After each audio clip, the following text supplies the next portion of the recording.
and we are back for a special episode. We got my cousin Shawn. Hello. He's gonna help us with this video.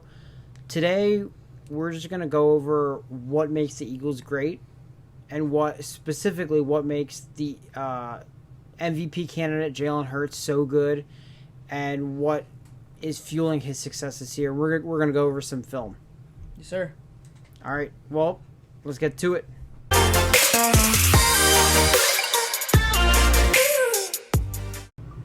All right, so our first play is from the Chicago Bears game that was this past week. This is going to be a deep ball attempt to A.J. Brown, so we're just going to go through what Hurts does and his decision-making upcoming the throw. So if you want to kind of talk about what you see here. Yeah, so three-step drop. He sees he has a one-on-one right here to the left side. Just not a good throw. It's underthrown. If you can look at his footwork here, you can see it's his first read. He takes that three-step, hitches up.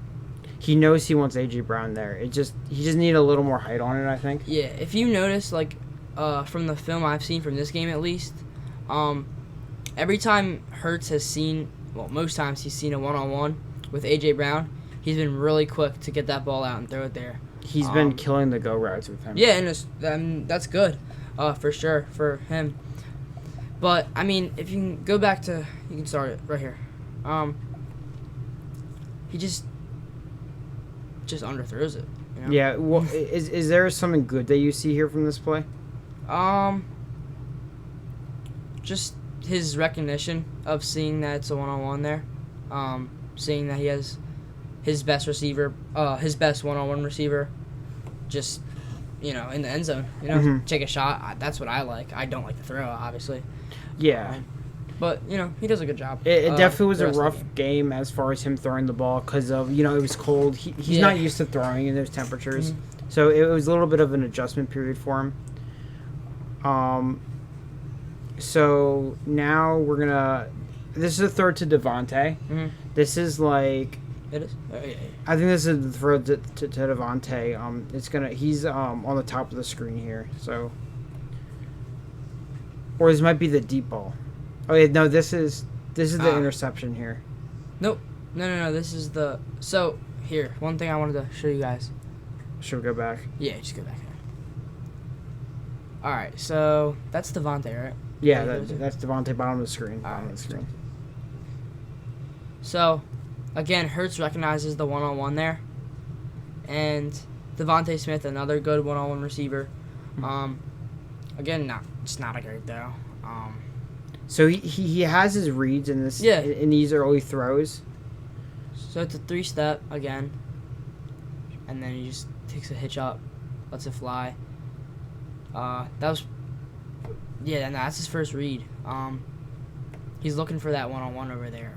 He sees it. He throws the ball. It's better incomplete than intercepted for sure, but I feel like if that's a better ball, that's a touchdown. Yeah. Or a catch. Maybe not. He wasn't that open. He saw the one-on-one and he took a shot, And Jalen usually hits those windows, as we'll see coming down the line. This is the Devontae throw. Yeah. This is one of his high leverage, high skill throws here. So talk about how tough that throw is. Yeah, so if you can go back a little bit, just go back to the beginning of the play, because that's when this actual starts. So he's motioning this guy out. You can start it. He's motioning Gainwell up. He's top of the screen now. Pocket collapses. He keeps his eyes downfield as he rolls out. That's something you want to keep an eye out for. A lot of quarterbacks, especially Fields, who they're playing in this game, probably would try to take off and run the ball. Defense probably expected that from Hurts. A rushing quarterback. But he keeps his eyes downfield and hits Devontae for a great pass. It's a great throw. He's throwing cross-body there because he's a right-handed rolling to the left side. And he's able to, get his leverage around, throw that ball. That's a great throw. It's a great accurate throw, and it's a great read. Especially because the defense was probably expecting him to take off. They probably weren't expecting him to try to, throw a ball down there. How tough is it to throw a crossbody throw down the field like that? Tough. Yeah. To throw the needle like that? It's the hardest throw that you can possibly make, in my opinion. I haven't had to make it a lot, but if I did, if I was in that situation, I probably would have taken off. I don't think I would have tried to make that move. But it's great recognition by him. Again. Yeah, for context, Shawn is a high school quarterback, so he has kind of like an idea of what's going on or what's going on through the mind of Hurts here a little bit. So it's good to get his insight. All right, next play. This is the interception. Yeah. So just talk about what he does right, what he does wrong here, and what ultimately leads to this interception. Yeah. That hurts. Sorry, I didn't even mean to do that. It seems to be a hurry up play. So like he's doing too much here. This is one of those plays that's gonna end up on like the ESPN top 10 or SportsCenter top 10 if he makes this throw and throws a touchdown. But yeah, if you can go back a little bit, just like right here is good. He sees this little area here and he can't run it, so I like the decision of throwing. But like, that's not a good throw. Maybe you hit Quez towards the sideline. Maybe. If you can go back, just a little, like go back to the first clip of that. Yeah, right there. We can stop it right here. This is when he sees him and he's getting ready to throw.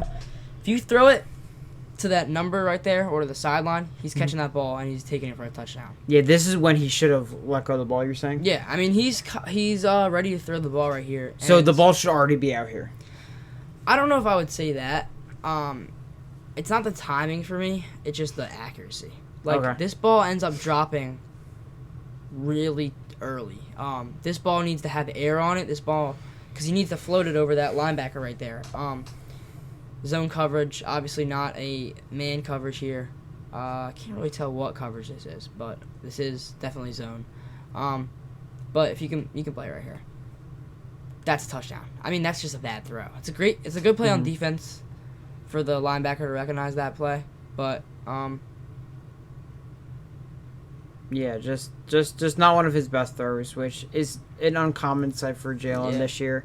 But it's good to see. He rolled out and tried to throw it off his back foot, and I mean, honestly, that still should be a completion, you know? Mm-hmm.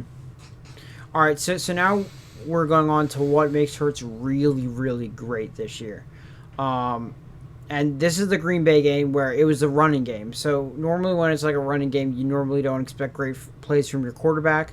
With Jalen Hurts, that's not the case. He was the player of the week this week based on his legs, his running ability. So this was one of the first plays in the game. And this shows how shifty he can be.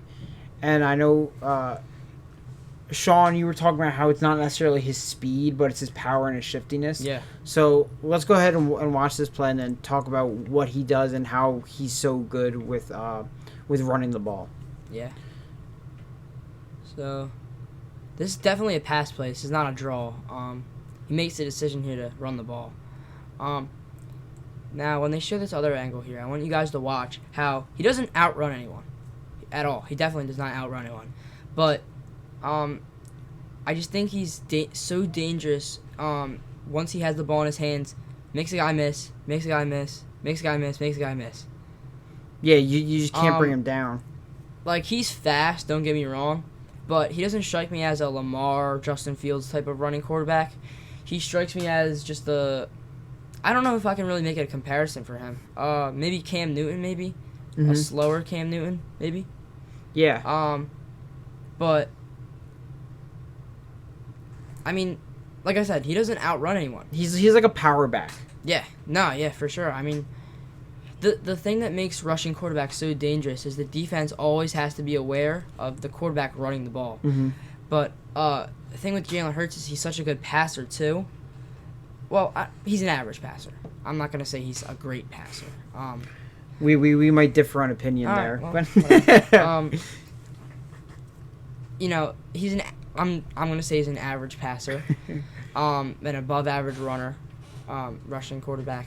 And the defense always has to be ready for a pass or him to run the ball, which is so hard for defenses to do because they try to go for more of like a laid back cover 4, which is going to be the deep zones.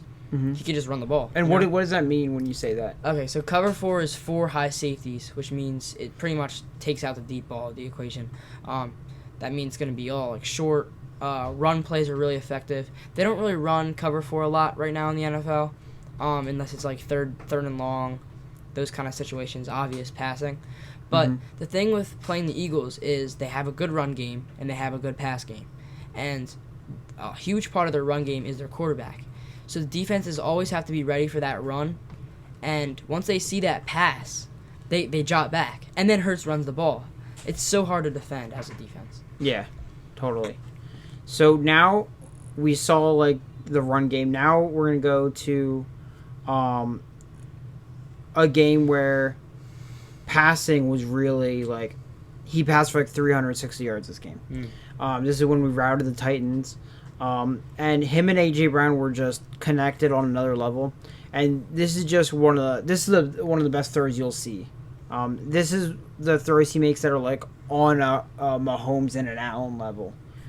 So let's see what he does and how look at his decision making here. So he does the pump fake. Is that was he like intending anything with a pump fake, or was he just kind of trying to throw people off there? It's probably part of the play design, I would guess. If you can go back to it, he pump faked this back right here. He pump fakes to Zach Pascal, number 3 on the bottom. Oh, okay. I don't know if I would say that's designed. It probably is, but it probably let's see if you're looking at it. Oh no, that's a design. So what he does there is, if you can go back a little bit, just to that, yeah, right there. Hurts his eyes right away are to that running back, and then he sees that left side of the field.